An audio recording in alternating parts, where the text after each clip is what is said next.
café, dando uma limpadinha lá, terminando já. Beleza. Nesse meio tempo, vamos fazer a leitura do texto para a gente já ir agilizando as mentes para tratar do assunto, tá? E se vocês puderem participar, seria bom. 3:1. 3:1. E diz assim: havia entre os fariseus um homem chamado Nicodemos, um dos principais dos judeus. Este, de noite, foi ter com Jesus e lhe disse: Rabi, sabemos que é mestre vindo da parte de Deus, porque ninguém pode fazer estes sinais que tu fazes se Deus não estiver com ele. A isto respondeu Jesus: em verdade te digo que se alguém não nascer de novo, não pode ver o reino de Deus. Perguntou-lhe Nicodemos: como pode um homem nascer sendo velho? Pode porventura voltar ao ventre materno e nascer segunda vez? Respondeu-lhe Jesus: em verdade te digo, quem não nascer da água e do Espírito não pode entrar no reino de Deus. O que é nascido da carne é carne, o que é nascido do Espírito é Espírito.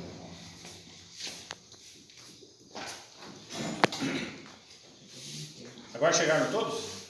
Só o Moisés. Faltando o Wender também. Isso. Nós estamos levando o embora. Beleza. Eu creio que a maior parte de vocês já ouviu sobre esse texto. Já teve algum ensinamento desse texto aqui. Da mesma maneira como no último estudo, não no último que eu falei de Daniel, mas naquele primeiro estudo que tivemos aqui, no grupo todo, vocês podem observar que eu quebrei vários paradoxos, vários ensinamentos que não tinham embasamento bíblico e que vocês aprenderam nas igrejas. E hoje nós vamos fazer a mesma coisa. Nós vamos pegar o texto e vamos confrontar com aquilo que foi aprendido diante do texto. E vocês vão ver que o texto está falando outra coisa. Tá? Então, porque a autoridade está na Bíblia, não no homem. Então, a importância de nós olharmos para as Escrituras com um olhar crítico, com um olhar de uma verdadeira interpretação, olhando o sentido de cada palavra, o seu significado dentro do contexto da época. Qual era o contexto histórico daquela época? Qual era o contexto social? Qual que era o contexto econômico? Quem são as pessoas envolvidas? Qual a formação que elas tinham? Qual a informação que elas tinham? São coisas diferentes de nós hoje. Então, muitas vezes a gente vai para o texto à luz da nossa vida. Só que à luz da nossa vida, o texto muitas vezes sai fora do seu contexto. Ele não foi escrito dentro desse contexto que nós estamos. Ele foi escrito dentro de um outro contexto. Então, muitas vezes, você interpretando à luz desse contexto, você pode distorcer o que o texto está falando. Tá?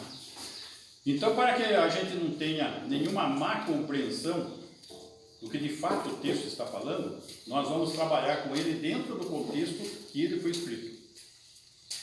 Tá? E vamos ver o entendimento que a gente consegue tirar. Só para avaliar um pouco a situação, quantos já ouviram esse texto e já estudaram esse texto alguma vez na vida? 1, 2, 3, 4, 5, 6, isso.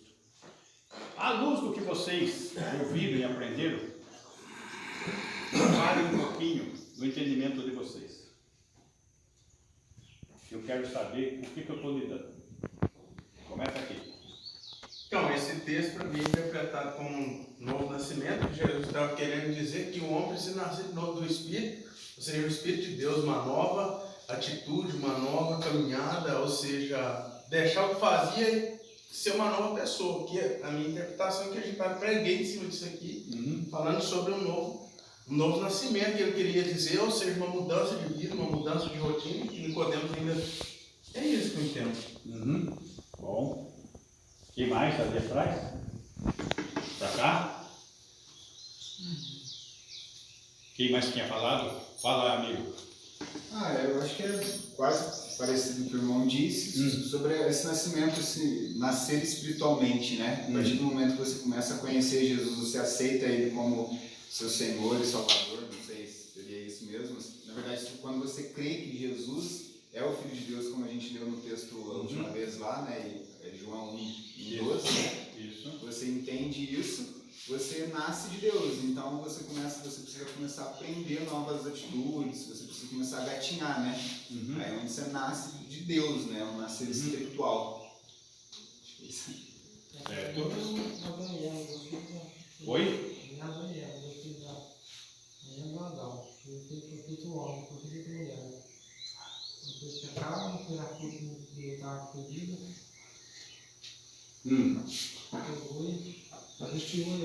É que você voltou lá no texto anterior que nós estudamos, né? A de Gênesis. Isso.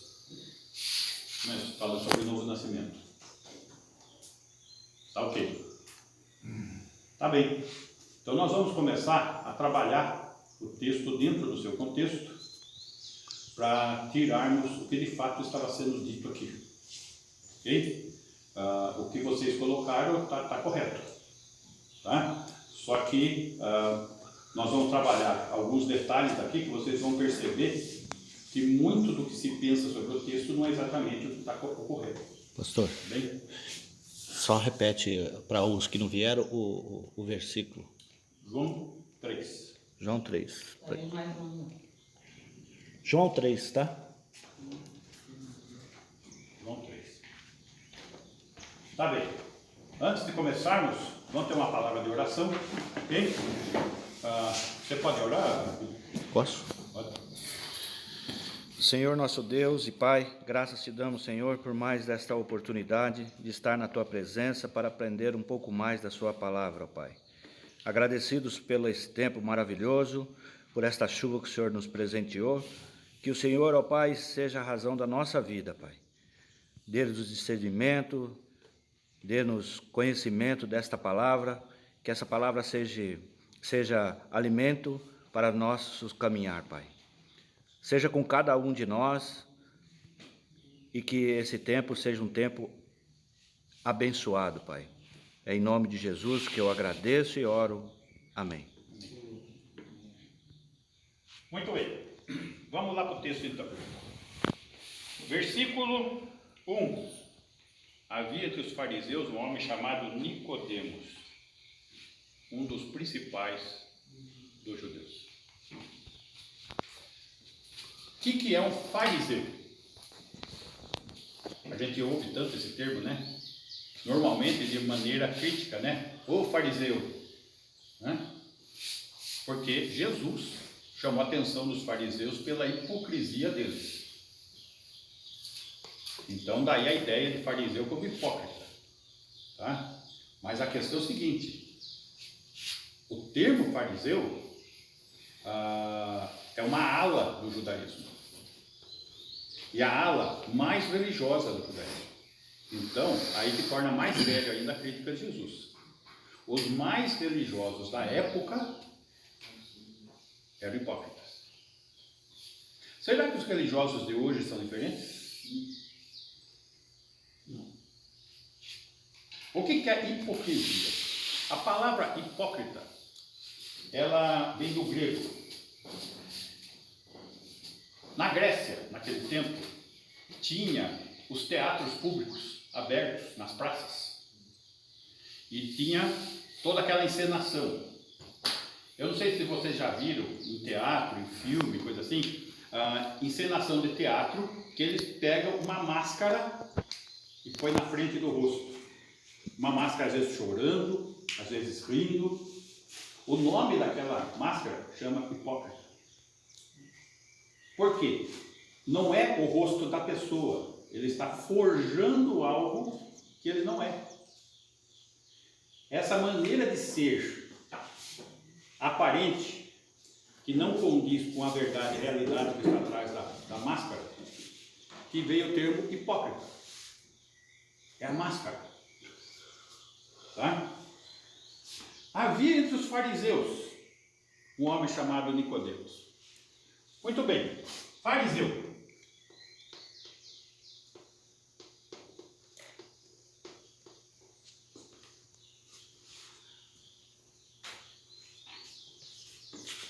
Hoje, um judeu ortodoxo, ele tem conhecimento dos livros da lei, que é Gênesis, Êxodo, Levítico, Números, Deuteronômio. Pentateuco. E que é conhecido pelos judeus como a Torá, a lei dos judeus. Ele sabe de cor isso. Um fariseu, ele sabia não só isso, mas também os demais livros do Antigo Testamento, que não tinha o Novo Testamento naquela época. Ainda não tinha sido escrito o Novo Testamento. Tá? Só tinha o Antigo Testamento, que é chamado, os judeus chamam de Taná. O Taná é o Antigo Testamento. Então, esse era o conhecimento do fariseu. Agora, o fariseu era um grupo seguidor da lei nos seus pequenos detalhes. Eles, uma vez eu encontrei com um judeu, eu jogava futebol de salão. Terminou o jogo, ele estava lá assistindo, era uma sexta-feira. Daí eu vi ele ali, fui cumprimentar ele, e ele morava do lado ali do clube. Daí ele falou para mim, estamos no Shabat, guardando o sábado. E sexta-feira à noite nossa já é sábado deles. Então ele fez uma caminhada curta da casa dele até ali, ele era do lado. Então ele podia ir. E no Shabat ele não pode fazer caminhada de longa distância. Daí ele falou, olha só como eu guardo o Shabat. Mostrou o braço para mim. Está vendo aqui? Está sem relógio. Sabe por que não tem relógio? Porque no Shabat nem o relógio trabalha para mim. Nada pode trabalhar no Shabat. Então eles são detalhistas. E aqui nós estamos diante de um fariseu, que era o grupo mais religioso e que mais se segurava na lei em seus detalhes.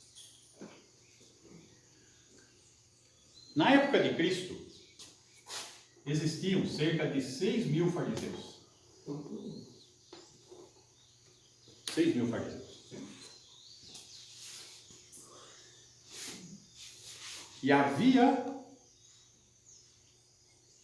entre os fariseus um homem chamado, é um desses 6.000, um dos principais dos judeus. Aqui que nós vamos tirar mais uma informação.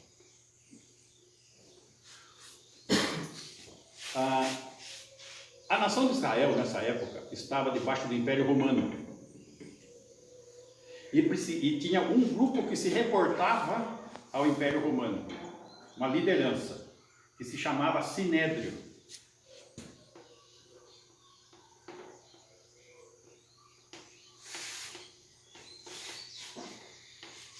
Sinédrio. O Sinédrio era o grupo principal, a autoridade lá de coordenação de todas as questões religiosas. Ainda essa semana nós estávamos estudando a crucificação de Jesus. E vimos Jesus sendo julgado pelo Sinédrio. O Sinédrio era composto da liderança do sumo sacerdote, mais 70 pessoas. Essas 70 pessoas se dividiam entre fariseus e saduceus.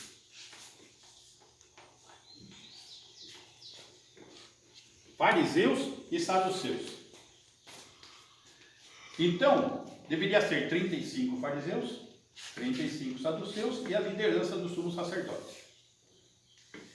Havia entre os fariseus um homem chamado Nicodemos, um dos principais, ou seja, membro do Sinédrio, entre os principais, um dos 35. Note, nós não estamos falando de qualquer pessoa, nós estamos falando de um dos maiores líderes religiosos da época de Cristo, Nicodemos. E é de suma importância nós compreendermos de quem nós estamos falando, para avaliarmos a profundidade da questão religiosa. Era um dos maiores religiosos da época de Jesus Cristo. Agora vamos ver o comportamento desse religioso. Esse é um comportamento que condiz com a posição dele. Versículo 2. Este de noite foi ter com Jesus, ele disse: Rabi, sabemos que és mestre vindo da parte de Deus, porque ninguém pode fazer esses sinais que tu fazes se Deus não estiver com ele. Então, aqui nós percebemos alguns detalhes importantes. Primeiro, ele chama Jesus de mestre.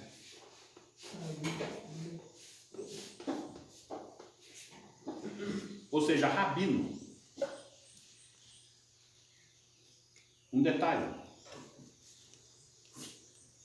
Quem era rabino? Ele, Nicodemos, era rabino. Nicodemos, ele era o mestre. Ele, mestre, reconhecido pela nação judaica como membro do Sinédrio, chega para Jesus e chama Jesus de mestre. Puxa, o cara está sendo humilde. Ele que é o mestre, e está chamando o outro de mestre. Tá? E ele não para aí. Ele fala que Jesus não só é um mestre, mas é um mestre da parte de Deus, não é um falso mestre. E ele vai mais longe. Ele fala que ninguém pode fazer os sinais que Jesus faz se Deus não estiver com ele. Ele reconhece que os milagres que Jesus vinha realizando são milagres da parte de Deus. Agora eu pergunto para vocês: uma pessoa que busca Jesus, vai atrás de Jesus, reconhece que Jesus é maior do que ele, chama de mestre, reconhece que Jesus é um homem de Deus, reconhece que Jesus que é uma pessoa que faz os milagres todos no poder de Deus, porque ele está em plena comunhão com Deus. Esse religioso, ele está crendo certo?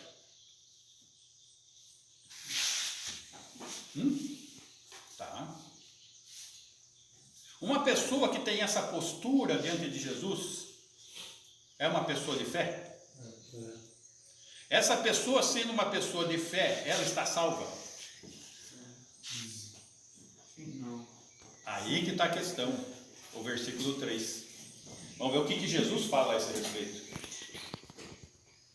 A isto respondeu Jesus: em verdade te digo, se alguém não nascer de novo, não pode ver o reino de Deus. Opa!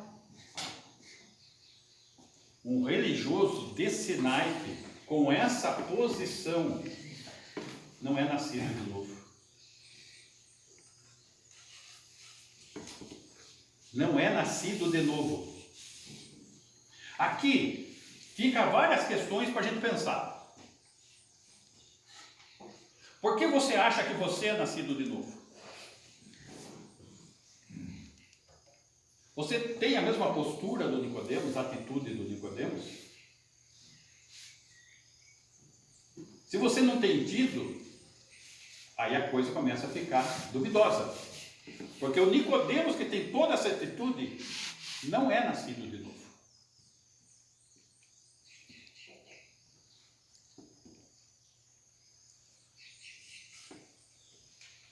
E a pessoa que não é nascida de Deus está condenada. Não tem esperança, não tem vida, não tem entendimento, não tem discernimento, não tem Cristo no coração. E Nicodemos, apesar de tudo que ele é, ele não era nascido de novo.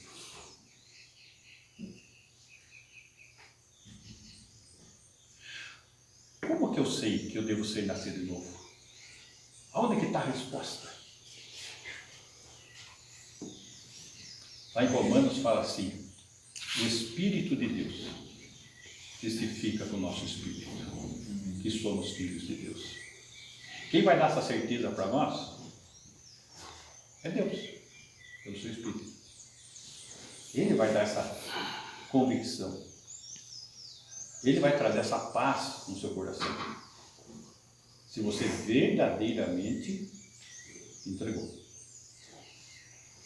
Notem, é possível alguém ser religioso, extremamente religioso,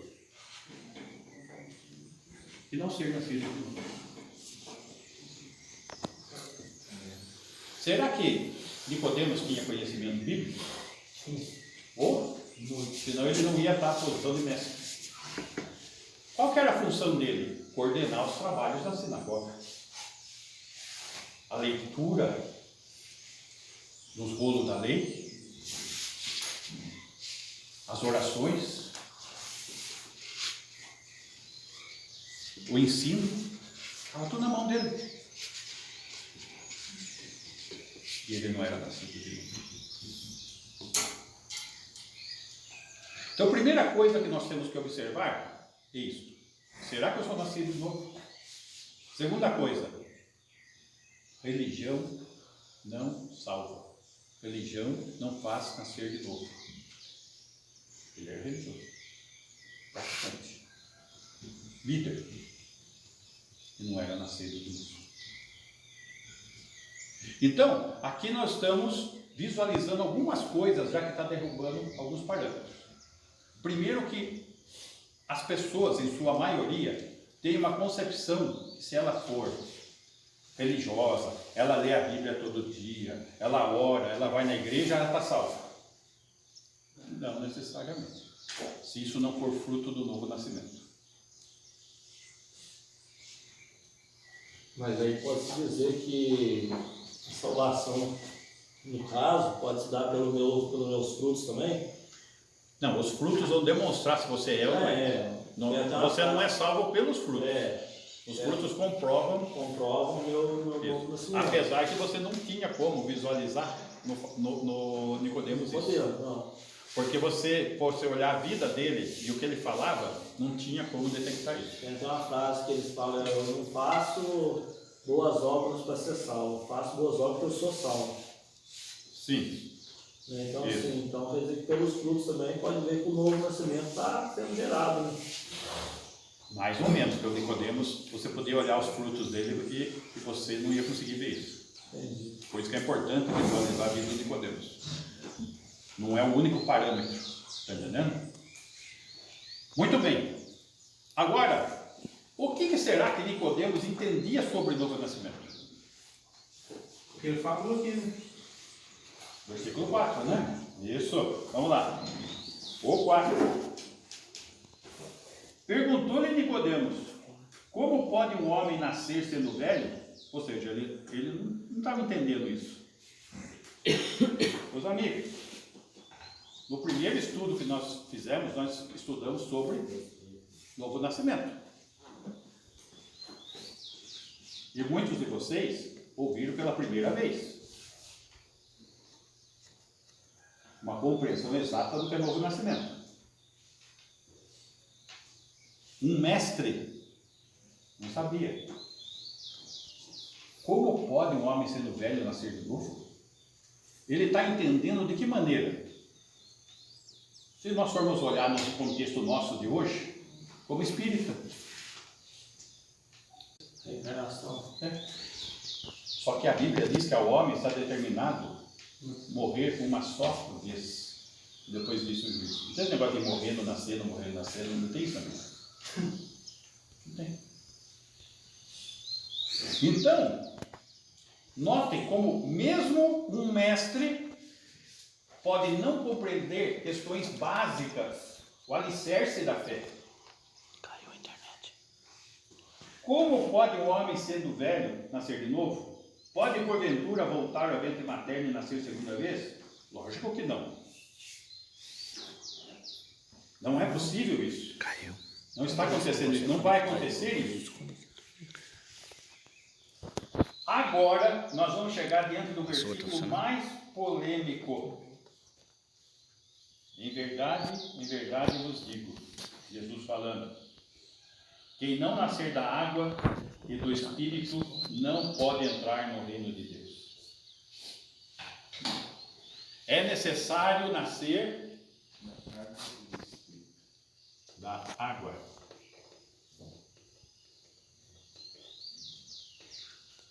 Esse do Espírito. A água seria então batismo?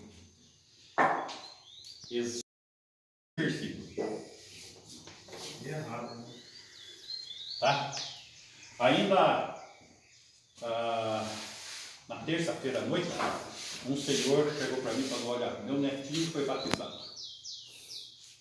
E na hora que o padre batizou ele, falou: eis agora aqui, com a criança na mão, um filho de Deus.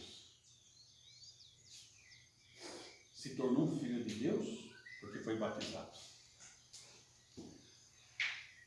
É isso que a Bíblia ensina? Não. Essa é a concepção católica do ensino, não bíblica.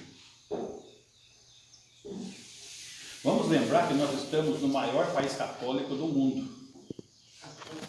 O maior país católico do mundo é o Brasil. Eu sou católico. Isso. E o que acontece? Nós sendo brasileiros, todos nós, o que acontece? É batizado. Todos nós temos uma cultura católica, mesmo não sendo. Nós estamos no maior país católico, então o que acontece? Nós somos culturalmente católicos, mesmo não sendo católicos. Porque essa é a cultura que impera no nosso país. Então, muito que está na nossa mente, no nosso raciocínio, está ligado à nossa formação. Então, a gente precisa ter cuidado para não chegar no texto e jogar no texto a compreensão cultural que nós temos. Tá? Ô pai, eu fui batizado quando eu era bebê. É. Pelo padre. Eu fui batizado pelo padre. Eu também. Eu também. Ô pai. Então, Todo mundo, né? como que é o nome da primeira roupinha que um nenê recebe quando nasce? Pagão. Pagão.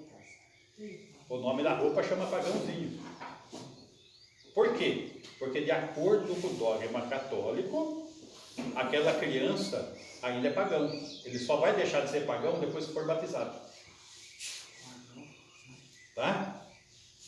Muito bem. Agora vamos entender o que a Bíblia está falando. Então vamos derrubar as concepções. Eu vou fazer alguns passos na interpretação desse texto. Tá? É importante vocês acompanharem os passos, um a um, para vocês terem a compreensão exata do texto. Aqui eu vou estar usando regras de interpretação, chamada hermenêutica. Essas regras vou utilizar agora. Então prestem atenção. Primeira questão, eu tenho que analisar a cronologia, linha do tempo.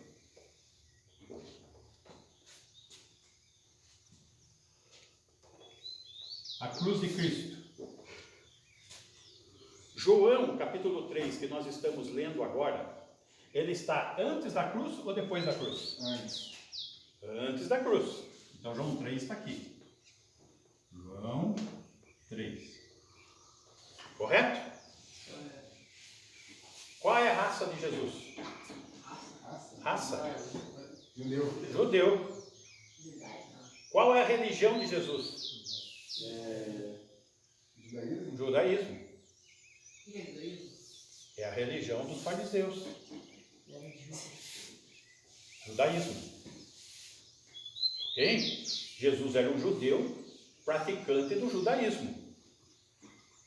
Lembra que vários textos aparecem que ele na sinagoga.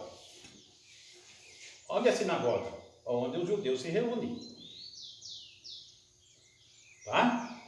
Então, aqui é época do quê? Do judaísmo.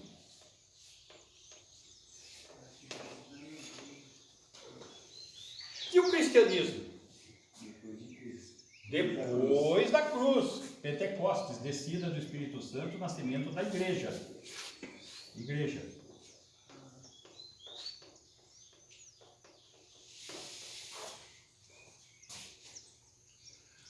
Só por esse dado cronológico, eu já derrubo toda a conversa. João 3 é impossível ele está falando de batismo cristão. Por quê? Nem existia cristianismo em João 3. Se não existia cristianismo, como alguém poderia ser batizado com batismo cristão?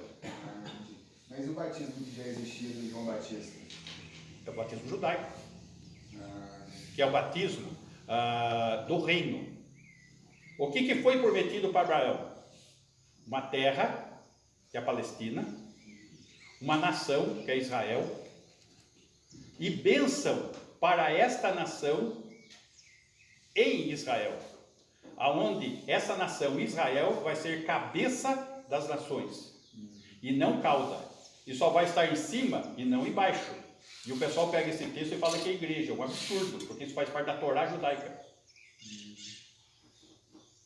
E dizem que a prosperidade está prometida ali, é uma grande farsa. Aquele texto não está prometendo prosperidade, a não ser para Israel, no estabelecimento do reino terrestre. Não tem igreja ali, não existe igreja. Da onde estão tirando a ideia de igreja? A igreja só veio depois que Cristo renasceu, então, certo? A igreja só depois da ressurreição e a descida do Espírito Santo. Estão percebendo? Aqui nós temos então o primeiro argumento. Não existia cristianismo. Então, se este versículo, que é o versículo chave, é o principal versículo dos que defendem salvação pelo batismo, está aqui. Não existia cristianismo. Do que eles estão falando? Primeira questão. Agora vamos para a segunda questão. Análise do texto. Tá? O texto, em algum lugar, fala de batismo? Não. Qual que é o assunto que está sendo falado? Isso.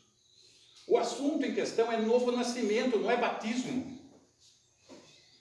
O texto não está falando de batismo, está falando de novo nascimento. Então, é igual você está falando. O batismo em si, ele é só uma demonstração Que você nasceu de novo. mas Mais não nada. é nada. Porque se o batismo, sabe o que o batismo salva?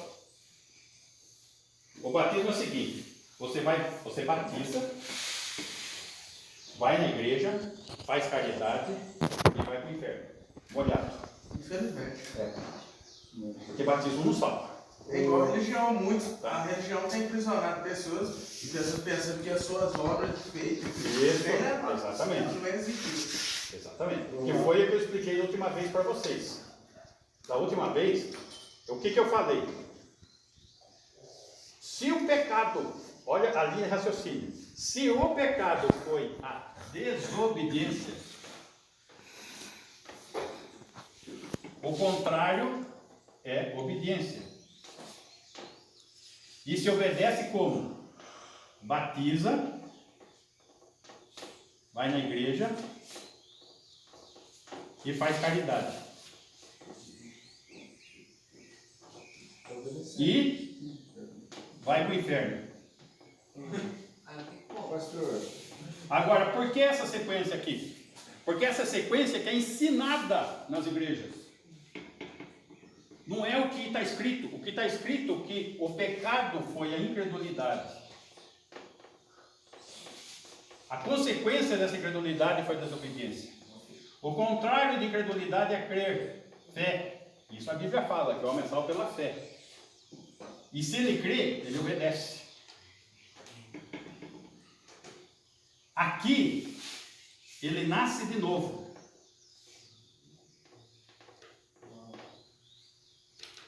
E se ele nasce de novo, ele batiza, ele vai na igreja, ele faz caridade. É tudo consequência. E assim ele é salvo. Tem até que muita gente fala, né? Se a pessoa não for pro céu, vai largar a mão. Porque ela é um amor de pessoa, faz tudo bom. Isso, que é o caso do Nicodemos.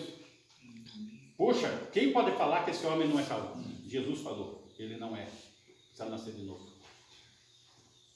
Pastor Davi, mas quando a Bíblia fala que nós devemos ir pregar o evangelho a toda criatura, ensinando, batizar as pessoas, né? Uma coisa assim. Como é que fala esse versículo mesmo? Isso, e de pregar o evangelho a todas as nações, ensinando a guardar todas as coisas que vos tenho ensinado, batizando-os em nome do Pai, do Filho e do Espírito Santo.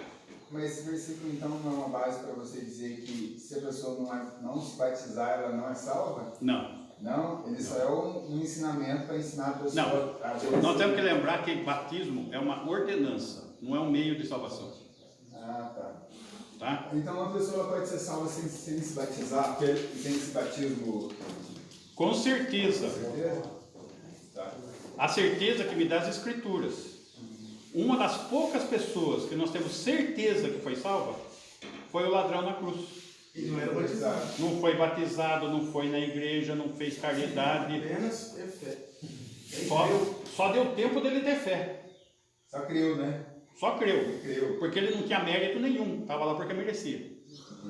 Ainda tem essa. Então uma pessoa ela pode ser salva sem se batizar. Porque eu estava lembrando Lógico. de uma irmã da igreja, ela perguntava para o pastor lá direto, né? Assim, nossa, será que meu filho foi salvo? Ele conhecia Jesus, ele cria em Jesus, mas ele sofreu um acidente e morreu e não deu tempo de se batizar. Aí ela ficou com medo dele ter ido para o inferno, por ele não ter se batizado, apenas por não ter tido. A Bíblia, em lugar nenhum, fala de salvação pelo batismo.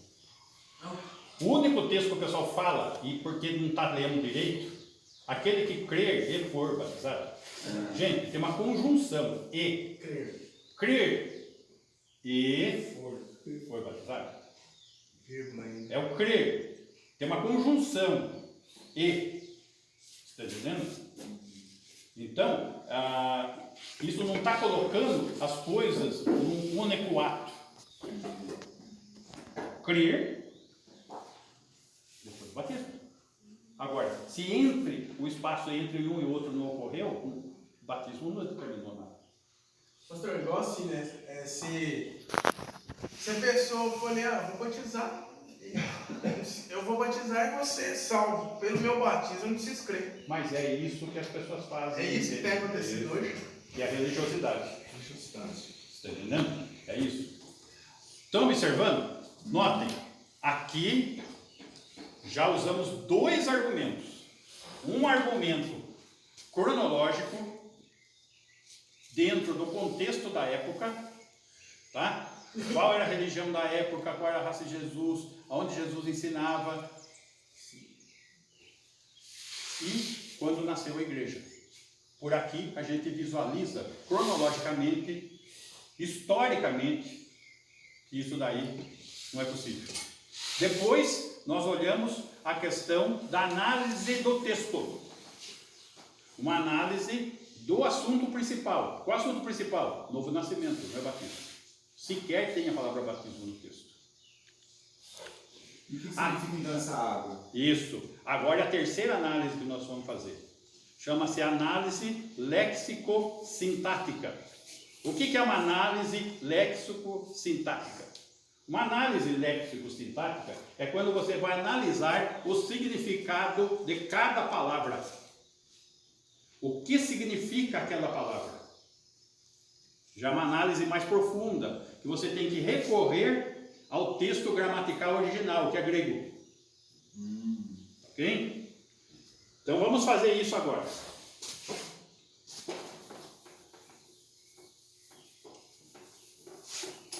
O povo está pregando sem saber, né, pastor? Certo, né? É por isso que a gente precisa ler toda a Escritura. É inspirada por Deus. E útil para o ensino, para a repreensão, para a educação na justiça, a fim de que o homem de Deus seja perfeito e perfeitamente habilitado para toda boa obra. Então, ela é útil. Para quê? Para o ensino e para a educação. Ensino e educação. Tem que ler a Bíblia, entender a Bíblia, estudar a Bíblia, porque ela é útil para o ensino e para a repreensão. Só para vocês entenderem a dimensão disso, o que significa isso, vamos dizer, na nossa cultura, pelo menos. Um estudante universitário, ele tem um vocabulário de cerca de 1.600 palavras. O vocabulário de um universitário. O vocabulário de um estudante da Bíblia é 2.400 palavras. É bem mais do que o vocabulário universitário. A Bíblia é muito mais rica em vocabulário. Só que a pessoa estudar a Bíblia, ela já tem uma cultura acima do universitário. No entanto, que se a pessoa lê a Bíblia com estudar, ela pode ser o próprio advogado dela. Sim. Ela pode se defender por ela mesma. Ela não precisa de advogado, não. Ela mesma se defende, porque na Bíblia se encontra tudo, né? Sim. Tem toda a orientação necessária. Chama-se suficiência das Escrituras, a doutrina. Tá? A Bíblia é suficiente. Muito bem, vamos para a análise desse texto então. A palavra água, no grego, é udatos.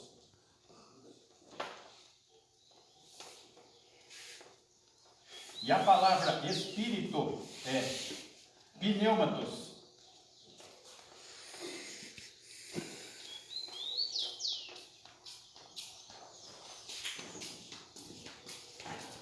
O que você põe no pneu do carro? Ar, vento. Olha, já estamos sabendo o grego. Pneumatos quer dizer o quê? Ar, vento. Então a palavra pneu que a gente usa é uma palavra grega, que simplesmente significa vento, ar. Tá?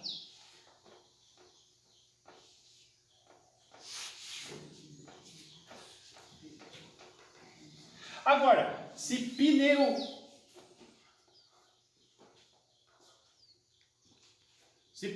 significa ar, vento, por que na Bíblia está traduzida Espírito Santo? Porque no grego, como no português, as palavras às vezes têm mais de um sentido. Ela pode ter um sentido primário e um sentido secundário. O sentido primário da palavra pneumatos é ar, vento. O sentido secundário é Espírito Santo. Sentido primário, barriga. Sentido secundário, barriga da perna. Perna não tem barriga, mas o sentido secundário fala que tem. Tá? Sentido primário de pneumatos, ar, vento. Sentido secundário, Espírito Santo. Mas como que eles sabiam que aqui se tratava do sentido secundário? Por causa do pronome. Quem já estudou inglês na escola aqui, sabe que tem 3 pronomes. Pronome pessoal masculino, he. Pronome pessoal feminino, she. E pronome neutro, it, para coisas. Ar, vento, é uma coisa. E no grego, é como no inglês. Ele tem as 3 conjugações de pronome. Tá? Ar, vento, deveria ser acompanhado de um it, de um pronome neutro. Mas, aonde foi traduzido o Espírito Santo, ele tem um pronome pessoal masculino. É uma pessoa. É o Espírito de Deus. Não é uma coisa. Isso derruba a tese dos testemunhas de Jeová, que fala que o Espírito Santo é uma energia, uma coisa. E não é. Ele é uma pessoa. É um pronome pessoal masculino, não um pronome neutro. Tá? Então é o Espírito Santo de Deus. A paracarotologia que fala, né? Paracarotologia que mostra a síntese do Espírito Santo, né? Paracarotologia chama. É isso, né? O Paráclito? Sim. Tá. Sim. Que aí é o Consolador, né? É. Isso. Muito bem. Aqui nós vimos então a questão do Espírito. Então, Espírito tem um pronome pessoal masculino, então aqui o sentido secundário é Espírito Santo. Correto. E a palavra údatos, sentido primário dela, água. Mas ela tem sentido secundário? Tem. Agora nós vamos para aquele texto que você falou, João 4, onde a mulher samaritana está lá tirando água do poço, e Jesus não tinha recurso para tirar água do poço naquele momento, pediu para ela: mulher, me dá água de beber, que eu vou te dar uma água que você jamais terá sede, e a água que eu lhe der fluirá em rios de água viva. Que água é essa que Jesus ofereceu para essa mulher nesse dia, que fez ela nascer de novo? A sua palavra. Daí vai fazer sentido com outros textos. Vós sereis purificados pelo lavar regenerador da palavra de Deus. A palavra água é usada diversas vezes na Bíblia no lugar da palavra de Deus. Jesus usou, Paulo usou, Pedro usou. Sois limpos pela palavra. Sereis limpos pela palavra. Exatamente. Então, a palavra, ela é comparada com água viva, que conduz à vida eterna. É comparada com semente da salvação. Então, aqui o significado é o sentido secundário, que é palavra de Deus.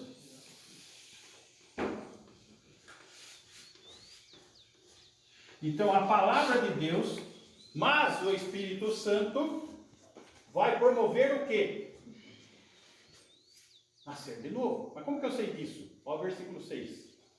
O que é nascido da carne é carne. Então precisa o quê? 2 sementes da carne. A semente do homem mais a semente da mulher nasce carne. O que é nascido da carne é carne. O que é nascido do Espírito é Espírito com letra minúscula. Veja aí.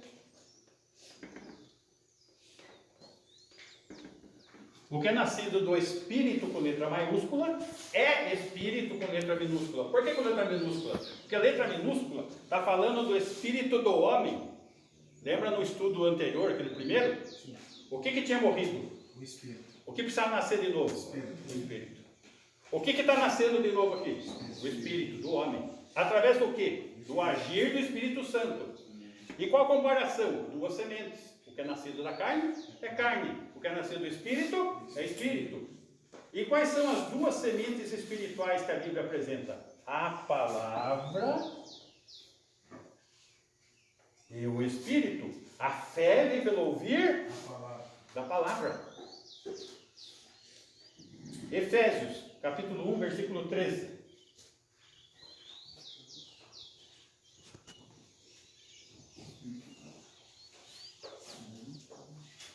Efésios o quê? 1. Efésios, capítulo 1, versículo 13.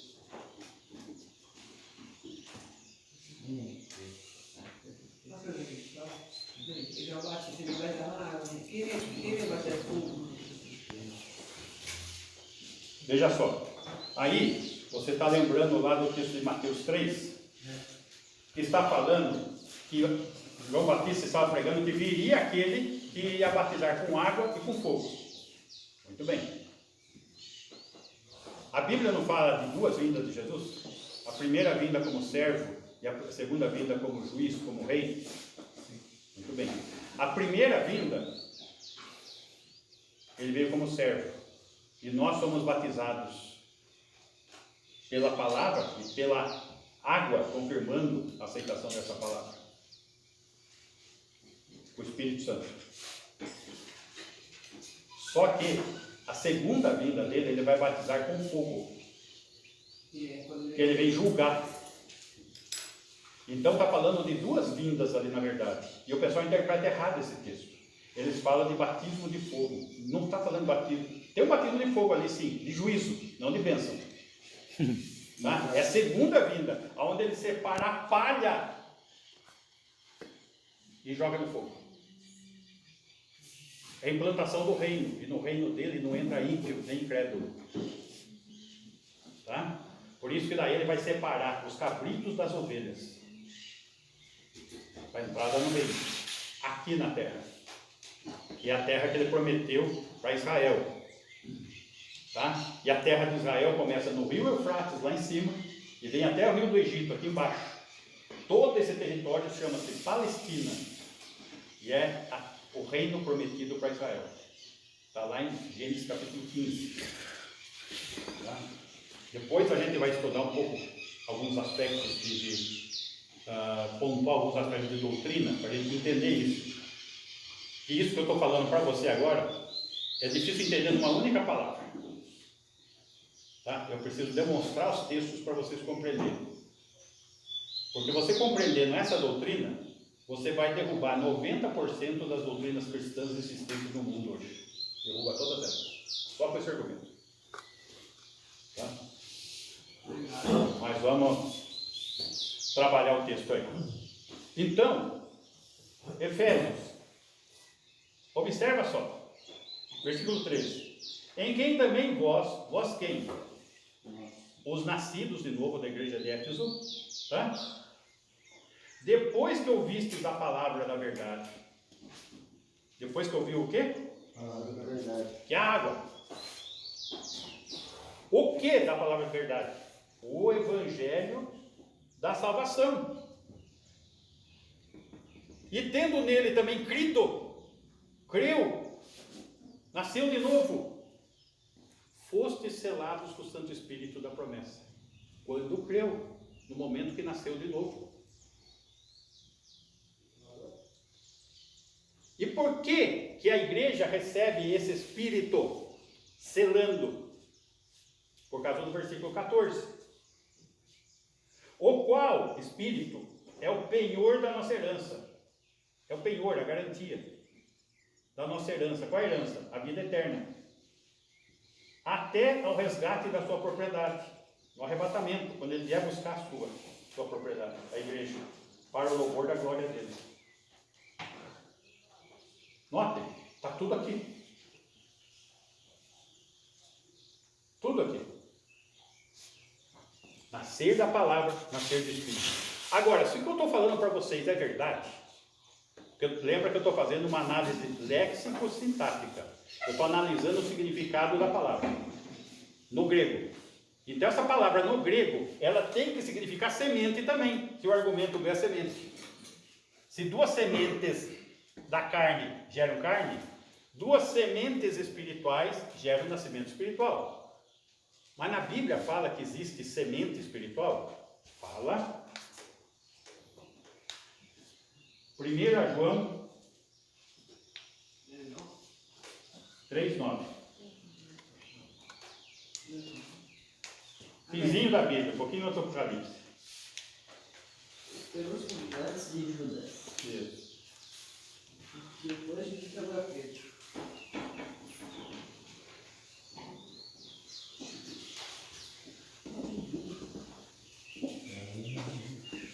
1 João 3,9.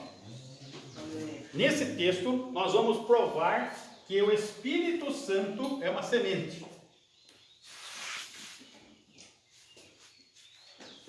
E diz o seguinte: todo aquele que é nascido de Deus, olha só, está falando de novo nascimento. Todo aquele que é nascido de Deus não vive na prática do pecado. O que é não viver na prática do pecado? Que não peca, não é isso que está falando. Prática do pecado. Prática do pecado é o seguinte: o alvo da pessoa é pecar. O sistema de vida dela é pecar. O alvo da vida dela, a intenção dela é pecar. Eu levantei hoje para pecar e eu quero viver pecando. O que é nascido de Deus não vive na prática do pecado. Não significa que não peca. Não vive. Ele não vive, não é o alvo da vida dele pecar. Estão compreendendo? O que é nascido de Deus não vive na prática do pecado. Mas olha como segue o texto. Pois o que permanece nele é a divina semente. Nós somos selados com o quê? A divina semente, o Espírito Santo permanece nele. Porque é nascido de novo. Então o Espírito Santo é uma semente.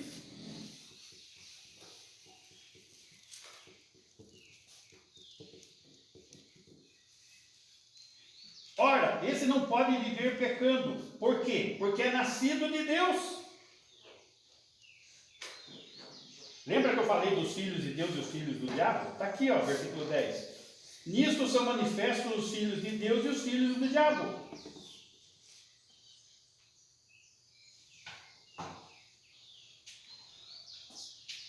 Se existe filho do diabo, como que todo mundo vai ser salvo? Aí a mãe vai ter separação. Não, é separação sim, mas o que eu quero dizer é que a doutrina mais difundida cristã chama-se universalismo, onde todos são salvos na cruz de Cristo. Não é verdade. Só é salvo quem crê. Porque senão não teria filho do diabo, todo mundo ia ser filho de Deus. E se todo mundo era salvo, não precisava existir inferno. A Bíblia diz que tem.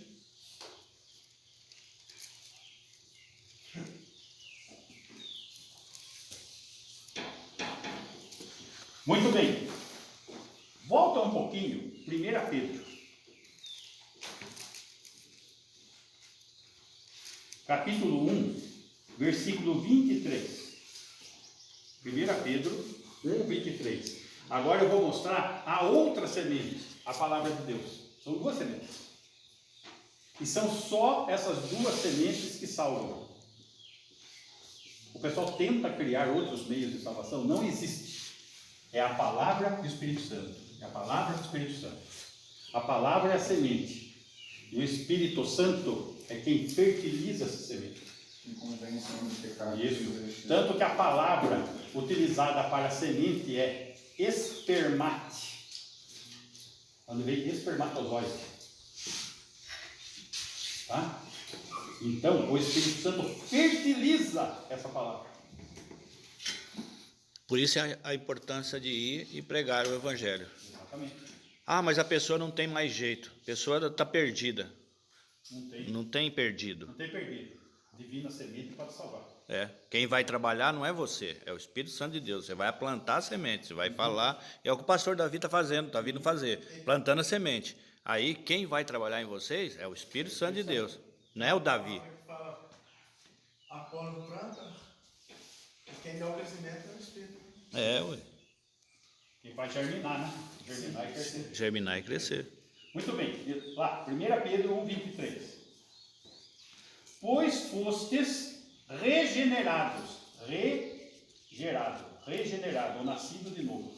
Fostes regenerados, não de semente corruptível, mas de incorruptível, de semente incorruptível. E que semente é essa? Mediante a palavra de Deus, a qual vive e é permanente. Qual que é a semente incorruptível? A palavra de Deus. E quem é que germina essa palavra de Deus em nós em fé? O Espírito Santo. É assim que se dá novo nascimento. E o inferno 1:23. o inferno é para sempre, cara? Oi? O inferno é para sempre? A vida eterna? Inferno. Inferno? Veja só, o inferno é um lugar que ainda não foi inaugurado. Ninguém está no inferno. Porque você está com gente lá. Tá? Porque aqui em Apocalipse 20:10 fala que será lançado lá pelos séculos dos séculos. Assim, ele é eterno, mas só que ainda não tem ninguém lá. Mas as pessoas estão lá eternamente. Tá? Vai ser tal de julgamento. Eternamente. Eternamente num corpo. Num corpo com características infernais. Porque se você ler lá sobre o julgamento, você vai ver que as pessoas vão receber um corpo, vão estar lá presentes. Só que esse corpo não morre no inferno. No inferno tem choro e ranger de dentes. Só que isso nunca termina, E o fogo? eternamente. Como a salvação É o inverso. é o inverso, eternamente. Então nós temos essa oportunidade hoje de fazer essa escolha, né? Como assim ninguém tem inferno? Isso, é que o inferno ainda não foi inaugurado. Não tem ninguém lá. Aonde nas nossas Bíblias está traduzido inferno como algo presente, a palavra lá, no grego, não é inferno, é Hades. E Hades é lugar de tormento, não é inferno. É a antessala do inferno, sala de espera. Não é um lugar bom, né? É um lugar ruim, mas ainda não é inferno. Quando a pessoa ela vai quê? Ela vai pro inferno, certo? Ela fica um tempo lá, aí depois ela sai de lá ou ela continua lá? Ali é eterno. Hoje alguns Uma vida é eterna, a morte também é eterna. O espírito daquelas pessoas vai pro inferno, não acho que é assim. Vai o corpo, a alma e o espírito, vai tudo pro inferno. Pastor, mas alguns famílias não tinham mal de falar, isso é uma aberração, isso é uma alimentação para cá, sei lá o quê. As próprias famílias, algumas xingam, alguns filhos falam, são tormento para casa, porque tem só. Isso daí é um termo utilizado muito complicado. Que você não tem, é baseado numa doutrina errada, chamada que a nossa palavra tem poder. Chamando de moleques. Isso, porque nossa palavra não tem esse poder. A palavra poderosa é de Deus. Tá? A nossa palavra, ela pode no máximo desejar mal para o outro. Mas ela não tem o poder de realizar o mal. E você fala o bem tem poder? Porque Deus é soberano, senão ele ia deixar de ser soberano. E nós íamos passar a ser soberanos. Pastor, a quem suicídio não é do inferno? É fácil essa resposta. Qual foi a pergunta dele? Desculpa. Se quem suicida vai para o inferno. Ah, sim. Peraí, Thiago, ele vai responder o Bem, Marcos. vamos uma por vez aqui. Marcos. A primeira aqui, dele. Pode existir algum pecado maior que o sangue de Jesus? Não. O que determina se a pessoa vai para o inferno ou não é se ela creu ou não creu. Não é o pecado que ela cometeu. Ô pastor, Tá? e se a pessoa vai ter no ato quem fala não? Suicídio. A pessoa arrepender. Mas ela pôr na costa do pescoço e arrependeu. O problema é que normalmente não é assim que acontece, né? O exemplo que nós temos na Escritura é Judas, que é o filho da perdição. Ele já tem o nome de filho da perdição. Tá? Isso não significa que o suicídio é maior do que o sangue de Cristo. O que eu estou querendo dizer é que uma pessoa que crê de fato e de verdade em Jesus, de verdade, tá? É nascido de novo e cometer o pecado do suicídio, porque a Bíblia não faz distinção de pecadinho e pecadão. A Bíblia faz distinção de consequências do pecado. A consequência do suicídio é irreversível. Morreu. Está entendendo? Agora, se ela era nascida de novo, não é isso que vai condenar ela. É mais um pecado que ela cometeu com consequência muito grave. Está entendendo? Lembrando que o pecado sempre traz consequências. Sempre. Sempre. E não existe pecadinho e pecadão. Tanto que você vê, por exemplo, na lista do inferno que foi citada em Apocalipse, você mesmo citou, lá fala de mentiroso e de assassino. E muita gente toma mentira como um pecado de menor gravidade, mas está lá, indo no mesmo inferno. Está vendo? Pastor, tem um negócio que o da masturbação, sem pecado, a masturbação é como mais ou menos. Aí é lascívia. As obras da carne são prostituição, impureza e lascívia. Obras da carne. Então, prostituição é todo sexo depois do casamento. Impureza é todo sexo antes do casamento. Que o sexo dentro do casamento não é pecado, fora do casamento não é pecado. Então ele pontua prostituição, o pecado depois de casado, um sexo fora do casamento. Impureza, o sexo antes de casar, quando solteiro. E lascívia. A lascívia é um comportamento, é uma atitude. Você está entendendo? Então, aí enquadra várias coisas. A mulher que muitas vezes veste uma roupa sensual para provocar o homem. Isso é lascívia. Ela vai provocar um desejo que ela não vai querer suprir. O homem já entra no comportamento lascivo com a conversinha papinho 10. Para convencer a mulher. A lascívia pode ser de diversas formas. A lascívia pode ser uma conversa de duplo sentido, maliciosa. A lascívia pode ser aquele flerte de joguinho de olhar, é lascívia. Está entendendo? Então, tudo que envolve esta área, desse jogo da sensualidade, é lascívia. Ou quando você rouba de alguém alguma coisa que ela não permitiu que você roubasse dela, é lascívia. Por exemplo, entrou uma mulher no cômodo ali para se trocar. Você vai quietinho, olha pelo buraco da chave, ela se trocando. Isso é lascívia. Você está roubando dela algo que ela não está te permitindo. Ela não quer que você a veja nu. E você está vendo. Isso é lascívia. Pastor, e quando você está no negócio de blasfemar o Espírito Santo? Outro dia eu falo disso, senão vai fugir do assunto. Tá? Pastor. Só um segundinho. Então, todo mundo tem uma cena para morrer, né? Ele fala, às vezes morre baleado, às vezes acidente. Todo mundo tem um dia certo para morrer. Isso. Quem morre de infarto, quem morre baleado, afogado. Eu acho o seguinte, presta atenção. Todos têm o seu dia de morrer. Isso. Mas não a forma de morrer. Tá? Por que eu estou dizendo isso? Porque dentro da interpretação bíblica existem 4 regras para você enxergar um texto. Primeira regra: Deus permite o mal. Está aí Satanás agindo, ele está permitindo. Se você quer fazer o mal, ele vai permitir você fazer. Deus permite o mal. Segunda regra: cabe a nós resistir ao mal. Terceira regra: se eu não resistir ao mal, vai trazer juízo sobre o mal, disciplina, consequências. Mas se eu me arrepender, ação e bênção. Essas 4 regras transcendem a Escritura, de capa a capa.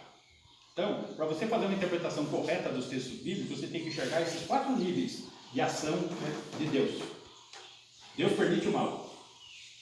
Cabe a nós resistir ao mal. Se não resistirmos, vamos colher as consequências do mal praticado. Mas se nos arrependermos, vamos ser restaurados e abençoados. São 4 pontos que transcendem a Escritura. Para você fazer uma boa interpretação da Escritura, você tem que enxergar esses 4 pontos de todos os livros.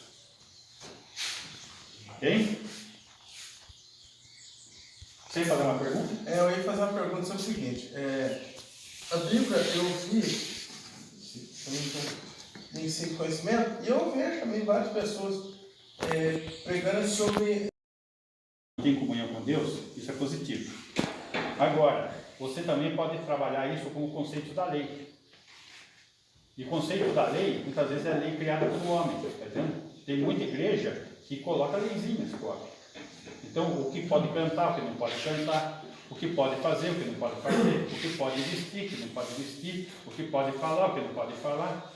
Aí nós estamos dando um passo atrás, porque Jesus é o fim da lei. Então daí o homem vem e cria leis. Está entendendo? As pessoas acham que está na Bíblia. E isso daí é usos e costumes. O pessoal fala, não, isso daí as igrejas, é igreja com doutrina. primeiro, que não é doutrina, é uso e costume. Segundo, que o fim da lei é Cristo. A Bíblia, ela é para ser interpretada, entendida, e tem que ser a nossa motivação por discernimento, entendimento, com motivação correta, com senso. Está entendendo? Agora, se a pessoa não tem isso, o que eles fazem? Enche de leizinhas e regrinhas para ela seguirem, mas isso não funciona, não funciona. Tá?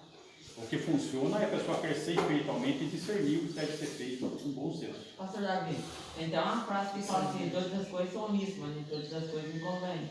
Isso. Ou seja, Deus permite o mal. Todas as coisas são lícitas, você faz o que você quiser. Certo? Mas nem todas convêm, porque você vai responder por todas elas que você fizer. Tá? Então, muito bem. Vamos responder, já que está no assunto lá do Espírito Santo. Capítulo 12 de Mateus. Gente, que hora que é? Eu estou sem hora. 10 e 11. Posso falar mais quantos minutos? Só para saber que eu falo. É 10 e 11? Tá. Então dá. Então vamos lá. Mateus 12, versículo 17. Pessoal, eu vou precisar que vocês tenham atenção, senão vocês não vão entender o que está acontecendo aqui. 17. Para se cumprir o que foi dito por intermédio do profeta Isaías. Para cumprir. Tem uma profecia aqui que vai se cumprir. Tá? Isso é muito importante aqui. Qual que é a profecia?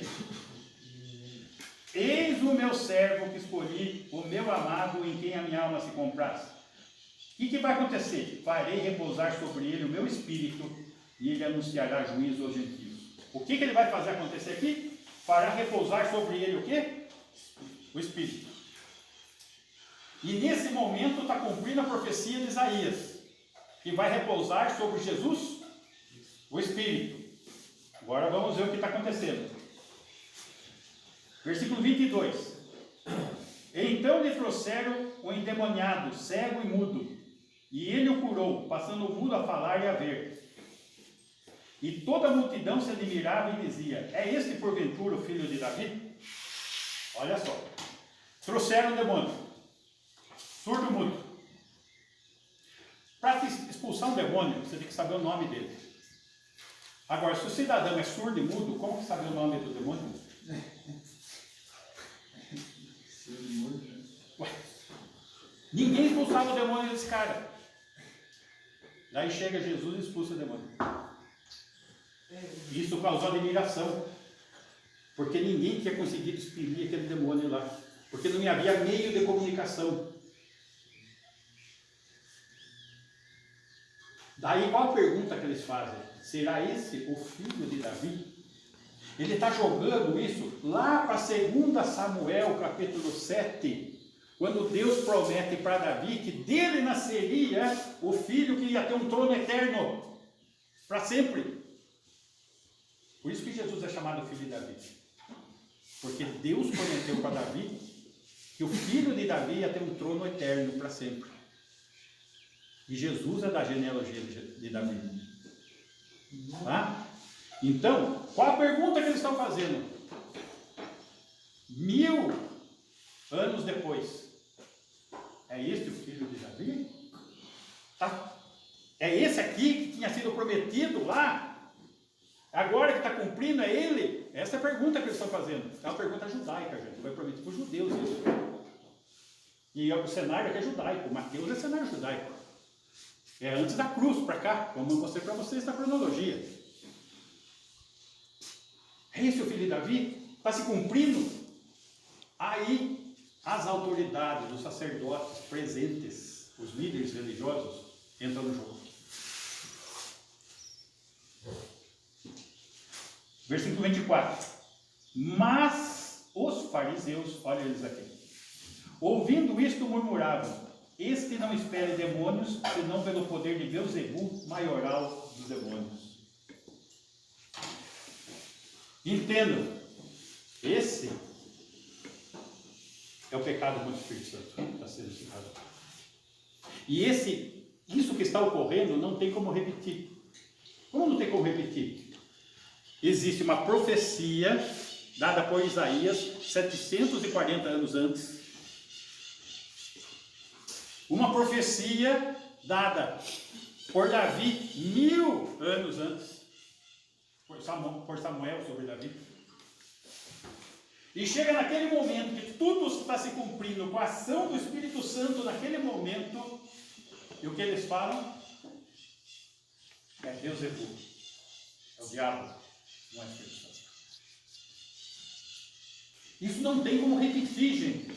Você pegar duas profecias do Antigo Testamento se cumprindo num único momento, onde Jesus está sendo o cumprimento dessa profecia pelo agir do Espírito Santo, e eles falam que não é agir do Espírito Santo, é de Satanás.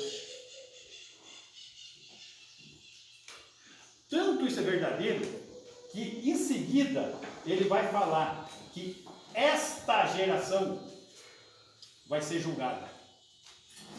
Que geração? É esta que estava presente ali e participou e viu e foi testemunha do que estava acontecendo. Esta geração, não está falando que todos nós, não falando que é para o mundo, está falando para quem? Esta geração vai ser condenada.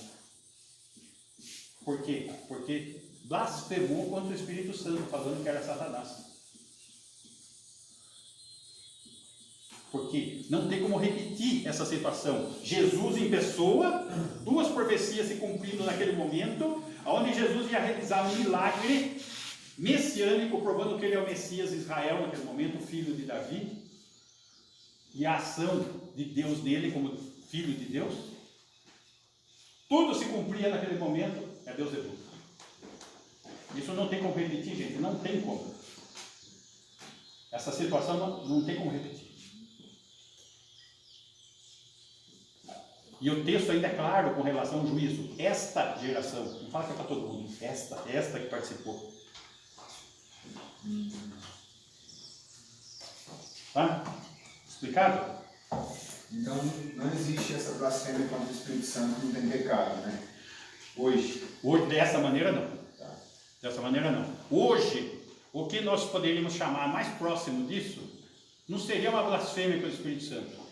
Seria, por exemplo, hoje aqui. Eu estou falando da salvação em Jesus. A pessoa está se sentindo tocada pelo Espírito Santo de Deus, aí se render a Cristo. E ela reluta, ela não quer entregar, e ela fala não para o Espírito Santo. É o mais próximo que vai chegar disso. Então o que vai acontecer com ela? Vai continuar condenada. Ela negou a chance de ser salva. É o mais próximo que nós chegamos de blasfêmia, mas não é uma blasfêmia. É a pessoa que optou por continuar perdida. Não sei se me permite, quando o apóstolo Paulo ele fala para que alguns lá, eu não lembro qual carta, para alguns que nós não devemos orar por eles. E assim entrega, você deve lembrar. Sim. Para quem nós não devemos orar? É errado isso? A gente não deve orar por aqueles que, dizendo-se irmão, são ladrões, dizendo-se irmãos, dão mau testemunho. Esses têm que ser excluídos do nosso meio e deixados de lado. Eles têm que se arrepender para poder retornar. Está entendendo? Não adianta ficar gastando oração para quem não quer oração. Por isso Paulo fala, né? Já os entreguei a Satanás. Isso, entrega a Satanás, exatamente. Deixa que... Eles querem as coisas de Satanás, então deixa eles sofrer, convivam com as consequências dessa decisão. Muito bem. Palavra e Espírito são as sementes da salvação. Concluindo, vamos voltar lá em João 3, para encerrar.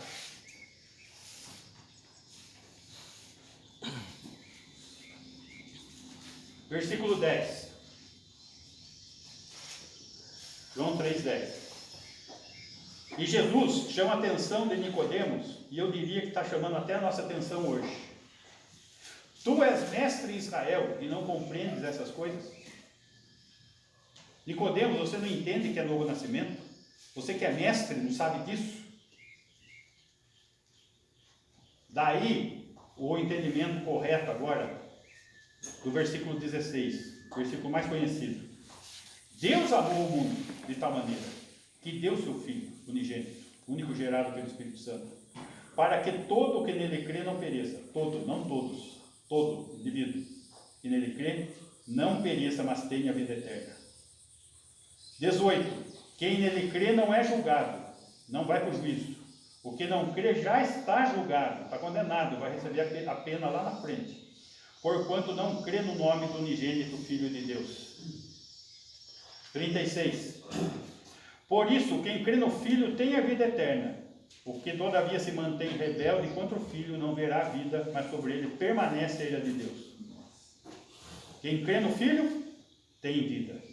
O que todavia se mantém rebelde contra o Filho não verá a vida, mas permanece debaixo da ira de Deus, porque já está debaixo da ira, já está condenado. Capítulo 5, versículo 24. Né? Em verdade vos digo, quem ouve a minha palavra, olha a semente aqui, quem ouve a minha palavra e crê naquele que me enviou tem a vida eterna.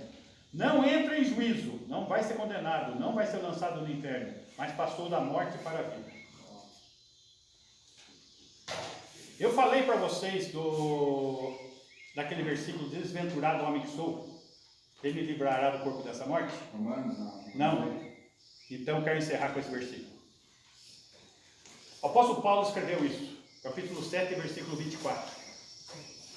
Desventurado homem que sou, quem me livrará do corpo desta morte?